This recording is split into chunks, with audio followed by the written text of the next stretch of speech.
Hello guys, welcome to my channel. आज मैं आपके लिए एक ज़बरदस्त टिप लाया हूँ। हमारे पास एक पेशेंट आया, उसको बहुत खांसी हो रही है। आपको खांसी हो रही है? आप खांस के दिखाएं।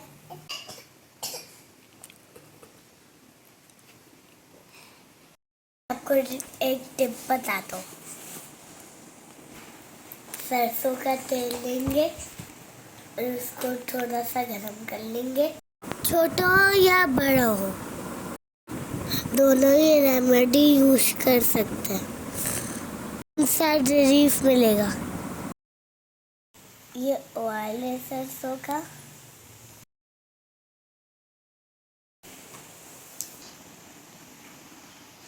आप इसके हल्के हल्के घर पर मसाज करें।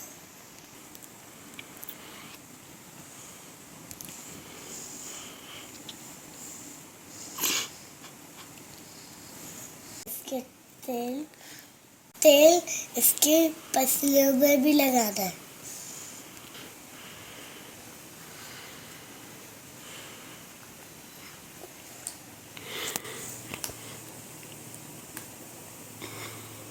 आप चाहे तो उसके बाद थोड़ी सी विक्स भी लगा सकते हैं। 5 मिनट में आपकी खांसी बिल्कुल गायब हो जाएगी।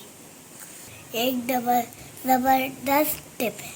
आपको इससे कितना फायदा हुआ कमेंट में मुझे ज़रूर बताइएगा। अपनी दुआओं में याद रखें। अल्लाह हाफिज़।